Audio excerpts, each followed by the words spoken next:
اور یہ ایک منصوبے کے تحت یہ ساری کارروائی کر رہی ہیں۔ جی ہاں دوستو، دوسری طرف اگر دیکھیں تو عمران خان کہتے ہیں کہ وہ ان کے استعفے قبول کر لیں گے اور الیکشن کرا دیں گے۔ دوستو یہ صرف کہنے کی باتیں ہیں، لیکن ایسا ہونے والا کچھ بھی نہیں ہے۔ جی ہاں دوستو، جب آپ کے سامنے 150 استعفے ہوں اور آپ نے 150 حلقوں کے اندر الیکشن کروانے ہوں تو آپ کو کیا لگتا ہے کہ یہ اتنا آسان ہو جائے گا؟ اور دوسرا، یہ جو لوگ استعفے دے رہے ہیں، کیا بس یہ استعفے دے کے بیٹھ جائیں گے؟ ایسا بالکل بھی نہیں ہونے لگا دوستو۔ اس کی سب سے بڑی وجہ یہ ہے کہ اگر یہ استعفے دے دیتے ہیں تو اس کے بعد جہاں بھی الیکشن ہوں گے یہ وہاں پر جا کر سخت سے سخت کارروائیں کریں گے، اور ان کارروائیوں کو روکنے کے لیے آرمی کو عمران خان کو بلانا پڑے گا، اور آرمی وہ واحد ادارہ ہے جو یہ الیکشن کروا سکے گی۔ لیکن دوستو یہ الیکشن اتنے سادہ اور عام نہیں ہوں گے، یہ تو اس وقت کے 73 کے الیکشن سے بھی زیادہ خون ریزی والے الیکشن ہو جائیں گے، اور اس کا الزام براہ راست آرمی کے اوپر چلا جائے گا۔ جی ہاں دوستو، اس لیے پاکستان اس وقت سب سے مشکل ترین مرحلے میں سے گزر رہا ہے۔ ایک طرف اس کے سامنے بھارت جیسا دشمن کھڑا ہے تو دوسری جانب پاکستان کے اندر وہ سیاسی جماعتیں کھڑی ہوئی ہیں جو بالکل نہیں چاہتی کہ عمران خان آگے بڑھے اور پاکستان کے لیے کچھ کرے۔ اور اپوزیشن کو دوسرا بڑا جو مسئلہ ہے وہ اس وقت کے آرمی چیف اور DGI سے۔ جی ہاں دوستو، اگر آپ نے دیکھا ہو تو حالیہ دنوں میں آرمی کے اندر بہت بڑی تبدیلیاں کی گئی ہیں، اور ان تبدیلیوں میں ایک بات تو واضح ہو گئی ہے کہ اگلے آنے والے آرمی چیف DGI فیض حمید ہی ہوں گے۔ جی ہاں دوستو، یہ وہی فیض حمید ہیں جو فیض آباد دھرنے کا جن کو ماسٹر مائنڈ کہا جاتا ہے۔ جی ہاں دوستو، ان حالات میں اپوزیشن کو اپنا مستقبل واضح نظر آ رہا ہے کہ 2023 کے الیکشن کے بعد بھی ان کے پاس کوئی واضح اکثریت نہیں آنے والی،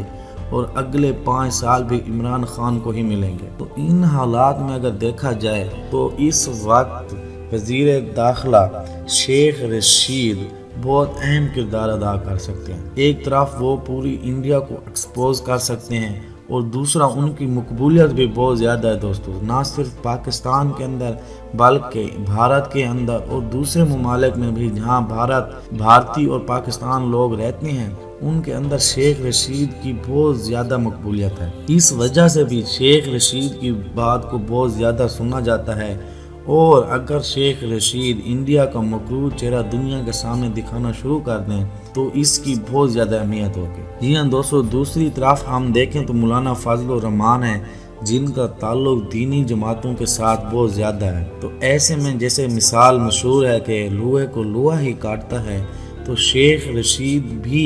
دینی جماعتوں میں بہت زیادہ مقبول ہیں۔ تو اس طرح سے عمران خان ایک طرف تو اپوزیشن کو کاؤنٹر اسٹرائک کر رہے ہیں اور دوسری جانب بھارت کو بھی منہ توڑ جواب دے رہے ہیں۔ تو اس لیے شیخ رشید کا انٹیریئر منسٹر بننا یہ ظاہر کرتا ہے کہ آنے والے دنوں میں بہت سنگین حالات ہونے جا رہے ہیں۔ یہ حالات اگر انڈیا کے ساتھ خراب ہوتے ہیں تو دوستو آپ یاد رکھیے گا اس وقت جتنی بھی پاکستان کی تنظیمیں اس وقت بین کی گئی ہیں، جو اسلامی تنظیمیں ہیں، وہ مکمل طور پر سامنے آ جائیں گی، اور عمران خان ہو اور چاہے شیخ رشید ہو یا پھر پاکستان آرمی ہو، وہ بھی کھل کر اس وقت ان کو سپورٹ کرے گی۔ جی ہاں دوستو، جنگ کے اندر تو آپ ان جماعتوں کو نہیں روک سکتے، اور جب جنگ لڑی جاتی ہے تو وہ ایک قوم لڑتی ہے، اور یہ دینی جماعتیں بھی اسی قوم کا ایک حصہ ہیں۔ تو اس صورتحال کے اندر شیخ رشید کا انٹیریئر منسٹر بننا بھارت کو ایک آنکھ بھی نہیں بہا رہا۔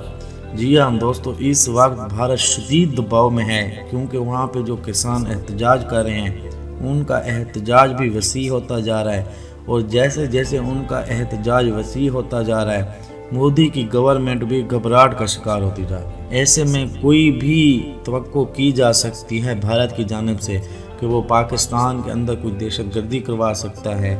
یا پھر اپوزیشن کے جو اب یہ جلسے جلوس ہو رہے ہیں ان کو نشانہ بنا سکتا ہے۔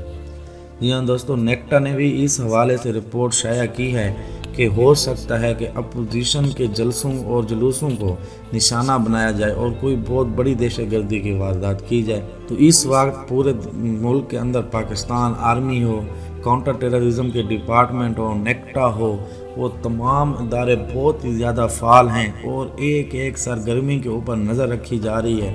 اور اس وقت پاکستان شدید ترین مشکلات میں گھرا ہوا ہے، نہ صرف اندرونی بلکہ داخلی صورتحال بھی بہت زیادہ سخت ہے۔ دوسری جانب اگر ہم دیکھیں تو طالبان ہیں، جی ہاں دوستو، افغانستان کے اندر طالبان کی حکومت آنے والی ہے، اور پاکستان ہمیشہ یہ کہتا رہا ہے کہ طالبان کی حکومت کو ہم تسلیم کریں گے، لیکن اگر افغان سرزمین پاکستان کے خلاف استعمال ہوئی تو پھر یہ ہم کسی صورت قابل قبول نہیں ہوگا ہمیں، اور یہ صرف ایک ہی ایجنسی ہے جو کر سکتی ہے، اور وہ ہے جی ہاں دوستو، ہم ایک ایسا افغانستان چاہتے ہیں جس کے اندر تمام طور پر اور بنیادی طور پر امن ہو، اور وہ سرزمین کسی کے خلاف استعمال نہ ہو، اور بالخصوص پاکستان کے خلاف۔ ایسے میں شیخ رشید کا انتخاب بھی ایک بہترین آپشن ہے، کیونکہ شیخ رشید کے ملا برادرز کے ساتھ ذاتی تعلقات ہیں، تو شیخ رشید بھی اس حوالے سے اہم سمجھے جا رہے ہیں کہ چاہے وہ افغانستان ہو، چاہے وہ انڈیا ہو، یا پھر وہ پاکستان کی اپوزیشن اور